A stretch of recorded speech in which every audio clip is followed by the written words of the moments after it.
Taarifa hii ya habari ni kwa udhamini wa kampuni ya kutuma na kupokea pesa Fizi One.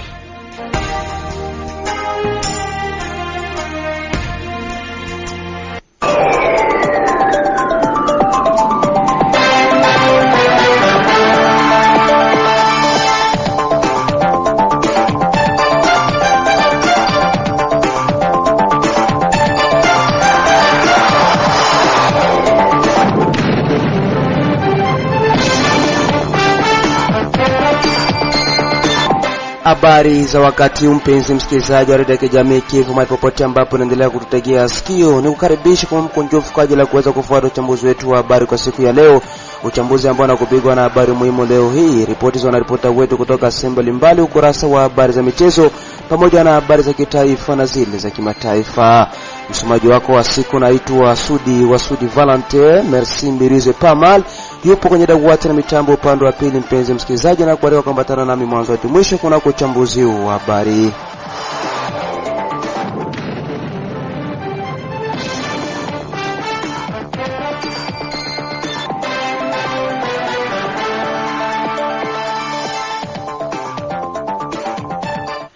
Naam, kama nilivyokujuza ya kuwa uchambuzi wetu wa habari wanakubigwa na habari muhimu za siku ya leo za somo naye mwenzangu Mchumbe wa Mkulima na Fatuma. Karibu Mchumbe.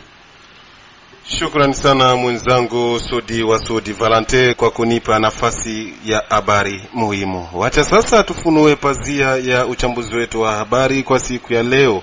Vikosi vya wazalendo vikiongozwa na vikosi vyake Luteni Jemedari Wilonja Mayele vimechukua harakati ya kwenda naondoa vizuizi vyote katika eneo la tarafa la Fizi na mji wa Baraka.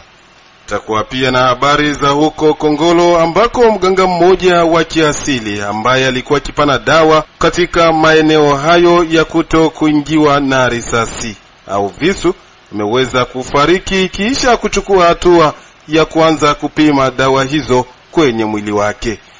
Mwenzangu wa huko Kongolo Shabani bin Ibrahim atakuwa na mengi zaidi kwa habari hizi. Mwenzangu Sudi Valente na weka nukta kwa habari muhimu. Asante sana kabisa mwenzangu Mchumbe wa Mkulima na Fatuma kwa usomaji wako wa habari muhimu. Hivi sasa mpenzi msikilizaji, tutikite kwa undani uchambuzi wetu wa habari, tukianzia hapa katika mji wa Baraka na taarifa inayosema kuwa kiongozi wa INPC tawi la tarafa la Fizi na Uvira umeomba kwa jamii ya Baraka na Fizi kuwa na tabia ya kusogelea vituo vya habari wakati kuna kuwa na tatizo linalojitokeza. Kwake Patient de Baba, kiongozi wa kitengo hicho cha upashaji habari kutoka tarafani Fizi na Uvira, anaeleza hapa mengi, tumsikilize. Ikiwa kwamba mtu yote anasikia kama journalist ama radio imesema maneno ambayo inamgusa ama imemchafua, anakuwa na fursa na ruhusa ya kwenda mbele ya ile radio na kuomba ruhusa wampatie kauli ajitetee aseme. Ile tunaita droit de réponse. Na journalist kama anafanya kosa, uende kwanza kwa radio yake, lomba espace, lomba minutes. Ile droit de réponse inatumika namna gani? Kwanza ni bure. Ikuwa kwamba kwenye radio ulisikia wanasema fulani alizaa detourner franga ya kuza kiti ya kukilio. Kama ni uongo, labda walisema vile katika kipindi fulani na wakataja jina yako bila journalist ya kutenir attention, kuya kwenye radio hapana kuona directement kwa la police kuanere ku DGM kushtaki journalist. Kuya kwenye radio lomba droit de réponse ni bure. Na kuna radio au media inaweza kukatalia droit de réponse. Na ile droit de réponse ikiwa kwamba wamesema jina yako mu 30 minutes, radio iko na majukumu ya kupatia na 30 minutes ya kusema ya kujitetea. Na tulisema kwamba shirika la INPC inakuwa na mamlaka ya kuhukumu journalist ikiwa kwamba anaenda kinyume na katiba ile wanaita code d'éthique et déontologie des journalistes congolais. Nafasi ya journalist sio kubeba directement kwa parquet, mais tunasi sana watangazaji wetu kuchagua njia ambayo inakuwa sahihi, njia ambayo haiko ukiukaji wa haki ya upashaji ya habari. Pa Baraka pia ni kwamba vuguvugu la INDDP lake Wilonja Mayele linaongoza muungano wa wazalendo kwa usalama ili kupunguza vizuizi katika barabara ya taifa namba 5. zoezi ambalo linalenga kurejesha usalama wa barabarani tarafani Fizi na tarafa la Uvira. Mengi zaidi naye mwenzangu Izake Muluchashibe. Rukoyeza Sariza Mobutu ni mwenyekiti makamu wa vuguvugu la NDDP na mwandishi wa muungano huo. Ametambulisha msafara walio nao na kazi ambayo wamekuwa wakifanya pindi alipozungumza na redio ya kijamii Kivu Jumamosi hii ya tarehe 14 Juni mwaka 2025. Tumsikilize. Tuna kikundi eto Alliance de Wazalendo pour la sécurisation et la suppression des barrières sur la route RN5. Kwa lugha ya Kimombo ni muungano wa wazalendo kwa usalama na kupunguza mabariere au makamba ambayo inapatikana mu route RN5 kuanza Makobola mpaka mwisho wa territoire ya Fizi, kisha tena tutaanza Makobola ngambo kumaliza territoire ya Uvira. Tulianza msafara kutoka Uvira leo. Tuko watu kama vile 10. Hii kikundi yetu inaongozwa na Luvumbu, ndiye ambaye anaongoza hiyo. Birego ni makamo, mimi kama vile mwandishi. Tuna Baraka Emmanuel, tuna Kasi Kuza na Egesi Prince, tuna Juste. Habo bote muko batu ya mouvement yenye naongozwa na General Rene, kuko yenye naongozwa na hayati wetu ambaye hayuko, acha Mungu amlaze pali pema, Mtetezi Kibukila. Tuko na delegation ya General Kashologosi, tuko na delegation ya Kakobanya. Mawazo yetu kwa sababu ya malalamiko ya watu juu ya kamba ambazo zinazidi kuwa kwa wingi katika route numero 5, ilibidi tulikaa chini tukaona sisi wenyewe ndo tunaweza nguvu na mamlaka ya kuzitoa. Na leo tumemaliza sekta Tanganyika, kamba zote zimetoka. Kwa wale wasafiri wa kutoka Baraka kwenda sasa Uvira wanaweza kwenda kwa amani na salama, sababu hakuna tena kutoa ile 1000 francs 500. Lakini tulikubaliana kama tutaacha kamba 6. Moja Lweba, ingine Makobola, ingine itakuwa Malinde na zingine 3 zitakuwa msektere ya Nganja na Lulenge. Licha ya kuwa makundi mengine haya kutuma watu pamoja na msafara huo, mwandishi huyo asema kuwa wakuu waliridhia wazo hilo, huku akiomba wenyeji kujulisha ikiwa kamba yoyote ya wazalendo itarudishwa baada ya wao kuondoka. SNPCC haiko pamoja nasi, lakini kwa mawazo tuko sote pamoja. Kiongozi wao naye alisema kama kamba zake zinapashwa kutoka, haziwezi zikabakie, na tunapita kwa vikundi vyao tunawaambia ni sherti waondoe. Ila katika sekta Tanganyika wote waliondoa, na watu wa SNPCC na wengine hakuna tena kamba. Ule mwenye atarudisha kamba, sababu katiba inasema usalama ni wa Kongomani wote.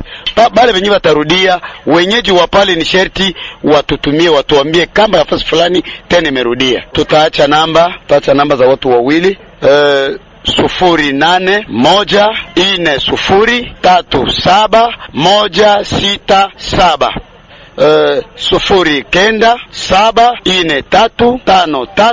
0974353113. Hiyo ni ya WhatsApp. Mwishowe amewaomba raia wa tarafa la Fizi na Uvira kuondoa hofu na kutumia usafiri wa barabarani kwenye barabara ya taifa namba 5. Ndiyo tunakwenda kuambia raia wa tarafa la Fizi pamoja na Uvira ya kwamba wasiwe tena na roho ya kusema hawawezi wakasafiri tena njia ya barabara. Hapana, wajue kama walitutuma na ni pale sisi tuko hapa kwa sababu ya usalama wao, na malalamiko yao tunaiweka kukichwa kama vile mzigo ambao tunahitajika tuumalize. Wajisikie kuwa na amani na usalama huko na utaendelea kuwa. Asante sana kabisa mwenzangu Izake Muluchashibe kwa ripoti yako hiyo. Mpenzi msikilizaji, kwa wale wapendelevu wa habari za michezo ni kwamba tournament ya mechi za makate iliweza kushuhudiwa mchana wa siku ya Jumapili ya tarehe 15 Juni mwaka 2025 kunako uwanja wa Lumumba hapa katika mji wa Baraka, ambako kata ya Malala waliweza kuibuka na ushindi wa 4-3 dhidi ya kata ya Aibazi ya pili. Lakini mechi ya pili kati ya kata ya Kibonjwa dhidi ya kata ya Kalinganor haikupigwa kama ilivyokuwa natarajiwa kutokana na tatizo dogo la ufundi ambalo liliweza kujitokeza, na mechi hiyo kati ya Kibonjwa dhidi ya Kalinganor imepelekwa siku nyingine. Tournament hiyo ya makata itaweza kuendelea mara tena siku ya pili ya tarehe 17 Juni mwaka 2025, ambako mechi mbili zitaweza kupigwa kunako uwanja wa Lumumba katika mji wa Baraka. Majira ya saa 7 kamili za mchana, kata ya Matongo wataweza kuwakaribisha kata ya Mshimbaki, na mechi ya saa 9 kamili za jioni kata ya Mwemezi wataweza kupambana vikali dhidi ya kata ya Aibazi ya kwanza.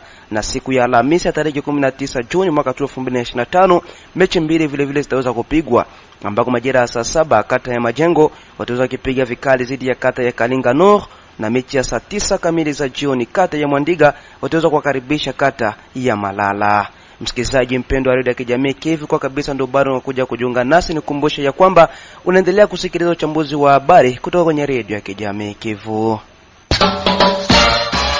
Kampuni Fizon Baraka, Mboko na Misisi ni rahisi kutuma na kupokea pesa cash pote ulimwenguni bila usumbufu.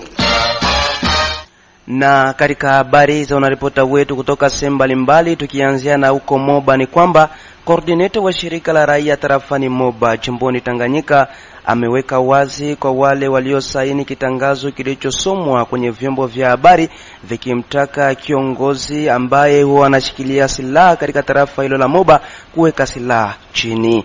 Mengi zaidi naye mwenzetu Isidore Kashulwe kutoka Moba. Shirika la Moba Sosimo kwa ufupi wiki hii limeweka wazi kuwataja watu waliosini kibarua kilichosomwa kwenye redio nyumbani kumtaka kiongozi wa wanamgambo wa kujami Mutoni na kundi lake kusalimisha silaha za vita, mapinde na mishale mbele ya serikali ili kwa misingi ya kurejesha amani na usalama ndani mwa nchi Kansabala. Tabu Salum, msemaji wa shirika la umma, amemtaja mkuu kiongozi wa wanamgambo wa kujami ndiye alisaini kibarua hicho kwa niaba ya viongozi wengine wa wanamgambo. Tabu Salum amekuwa pia amekosoa vyombo vya redio nyumbani kusoma kibarua bila kutaja nani aliyesaini, jambo ambalo limezua maswali na uvumi usio wa ukweli miongoni mwa raia. Wengine wakizani ni kibarua kusainiwa na serikali, wengine wakizani ni kibarua kusainiwa na majeshi ya serikali FRDC, na wengine wako na wasiwasi kuhusu kibarua hicho. Kibarua hicho kinamtaka Mutoni na kundi lake kusalimisha silaha kwa serikali kwa muda wa siku 7 na kuwataka wakulima kuondoka katika mashamba yao maeneo ya Maseba ili ufanyike msako iwapo Mutoni na kundi lake watakanusha kutoa silaha na mishale na kujisalimisha kwa serikali. Hii communique ilipita ku radio, ni mambo ya ba auto defense wao wenyewe ndani ya tarafa ya Moba. Donc raia mwenye anajijua kwa kina tatizo na mwenzake ajitumikie kazi, banaweza kuivisha vitu bure kwa mashamba na mamindi kuivisha bure wakati wamekwisha tumika siku mingi. Alikala wakubwa wa auto defense banasema hapana, Moba inakuwa na connotation mbaya, jina mbaya kwa sababu ya ile hali kupita hapa Maseba. Ni hivi waliandika wao wenyewe communique, ilikuwa wazi, ilikuwa sinye na mkuu wa ba auto defense, ndio wenyewe walikuwa wanasinye. Ole na bahati mbaya watangazaji wako wanataja majina ya wale ambao walisaini kama wakubwa wa auto defense, lakini ni kwa hiyo mimi nasema walipasha kwa na bataya wanajulikana juu mambo ya kusema kama bana mpatia Mutono siku 7 ya kuwa atie kila kitu pa nafasi, kama iko na silaha moto apeleke pa Maseba au apeleke Bakala. Haina mambo ni ya shirika la raia, haina mambo ni ya demiape, ya anere, ya territoire au ya basoda, hapana. Hapa ni mambo ya ba auto defense. Kwa ba auto defense wao wenyewe banatambua kama jina inachafuka na kutarafa ya Moba inachafuka kupatana na matendo mabaya, na ile matendo yako nafanyika tu sana sana Maseba. Ndio maana baliandika ile communique, na ile communique watu kusikia wakasikia sema hata iba soda ndio watapanda kwenda kutrake banani kwenda kufanya msako wa baelema, ndio watu waanza kutoka kwa shamba.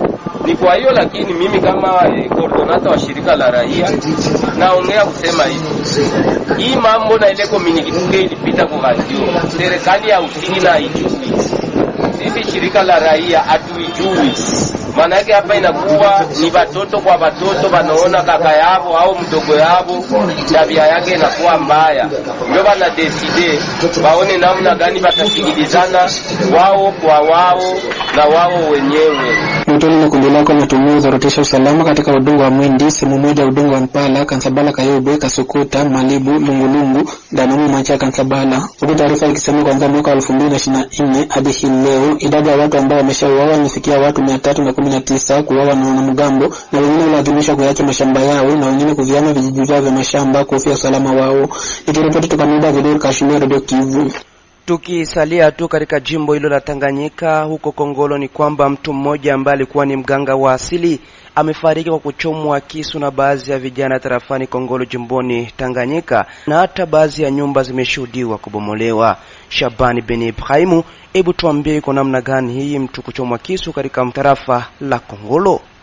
Ni habari ya huzuni yenye imejitokeza katika maeneo ya kijiji cha Matata, tukiwa ndani ya udongo wa usultani wa Benanyembo. Huyu ameitwa ni mganga wa kiasilia kutoka kunako kijiji cha Mweu. Amepatikana katika ndani ya kijiji hicho na lengo ya kuwapa watu na wa vijana dawa kwa kujikinga na silaha yote ile katika maeneo kama na hiyo, ikiwamo bunduki, kisu na vinginevyo. Kupitia yeye, ikiwa atakupa dawa hiyo, hakuna hata silaha moja yenye inaweza kukuingia. Na ni hapo aliwafanyizia uganga watu yapata 4 ndani ya nyumba. Waliomba kwanza, ikiwa dawa hiyo ni ya kweli, waanze kupimana. Na ni hapo walimuomba wampime muganga mwenyewe wa dawa hiyo, na ni hapo walimpiga kisu kwenye kuwa kifua. Mtu huyo kuanguka na damu nyingi kuvuja ikampelekea kifo. Matukio haikuwa mazuri. Familia yake kutoka kunako kijiji cha Mweu walifika katika udongo wa kijiji cha Matata, manyumba kuchomwa moto, kubomolewa na vitu vingine kuporwa kupitia kasirani ya wenyeji wa muganga huyo wa kiasilia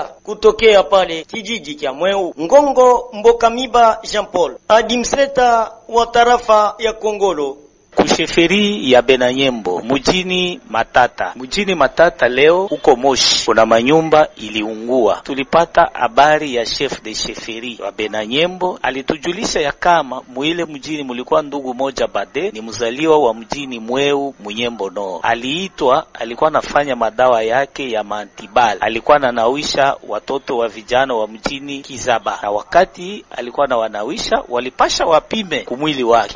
Kukupima kisu kumwili wake, ndugu alifariki. Kisha kufariki, wa ndugu zake wa Mweu wakakuja kufanya matatizo sababu ya uchungu ya ndugu zao, na manyumba iliungua, mapiaji kapitikana. Baba journaliste, kwa kupitia hiyo mikrofoni yako, naita population yote ya Kongolo tutokane na ile njia, hasa zaidi population yenye kuwa kumalimiti na Maniema, ambayo waliona mifano ya wa malaika wa pale na pale wa ngambo ya Maniema na kupenda kufuatilia ile mifano. Mimi sawa vile administrator nakataza ile mifano, hata wale wenye kwa ma conflit de pouvoir kutimie tunakatala ile mifano. Nikiripoti kutoka Kongolo jimboni Tanganyika, nimeitwa Shaban bin Ibrahim kwa niaba ya Radio Kivu Baraka. Shukran sana kabisa Shaban bin Ibrahim kwa ripoti yako hiyo. Msikilizaji, hivi sasa kunako habari za kitaifa ni kwamba kamati maalum ya bunge la kitaifa inayohusika na kuchunguza kesi aliyekuwa waziri wa zamani wa fedha Nicolas Kazadi nasema kuwa hata ashitakiwa tena, hivyo nikiisha kufanya uchunguzi wao. Mengi zaidi na Safari Limasli Metinwar ndani ya studio. Naam.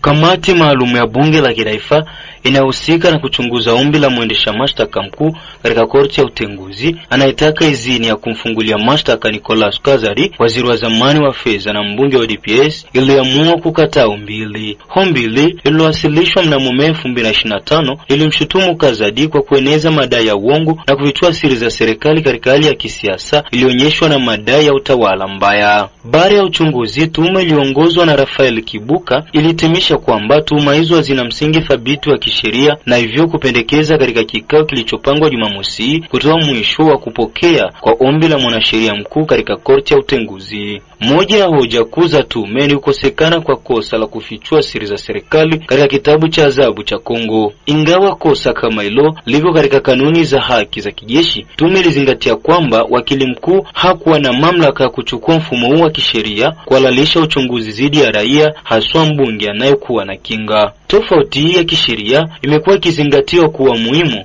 kwa kuwa kutumia hatua za kijeshi kwa raia bila ufafanuzi zaidi inaweza kuhatarisha na kukiuka kanuni za msingi za sheria na kuunda hatari juu ya uhuru wa wabunge. Kuhusiana na tuhuma za kueneza habari za uongo, tume ilibaini kuwa ukweli uliotajwa naye Kazadi, hasa ukiukwaji wa kifedha, unasababishwa na ripoti kadhaa rasmi, haswa zile za mahakama ya wakaguzi, mkaguzi mkuu wa fedha IGF na ya baraza la mawaziri. Hati hizi za umma zinathibitisha uwepo wa matatizo yaliyotajwa ya kufanya mashtaka ya habari za uongo hayana msingi, ilisema tume hiyo. Kwa hiyo tume ilizingatia kwamba Kazadi alikuwa ametumia haki yake ya kikatiba na ya uhuru wa kujieleza. Pia kulingana na habari tulizonazo, tume ilipendekeza katika ripoti yake kwamba swali hili linaweza kutunzwa na kamati ya wazee wa busara na bunge la Giraifa. Tulikuwa nayo katika habari za Giraifa kwa siku ya leo.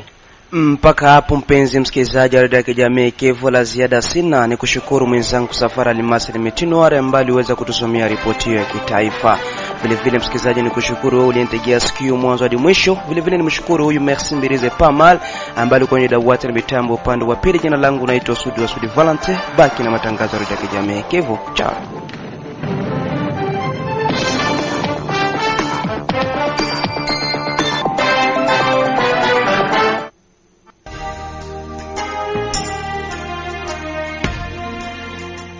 Taarifa hii ya habari ni kwa udhamini wa kampuni ya kutuma na kupokea pesa Fizi One.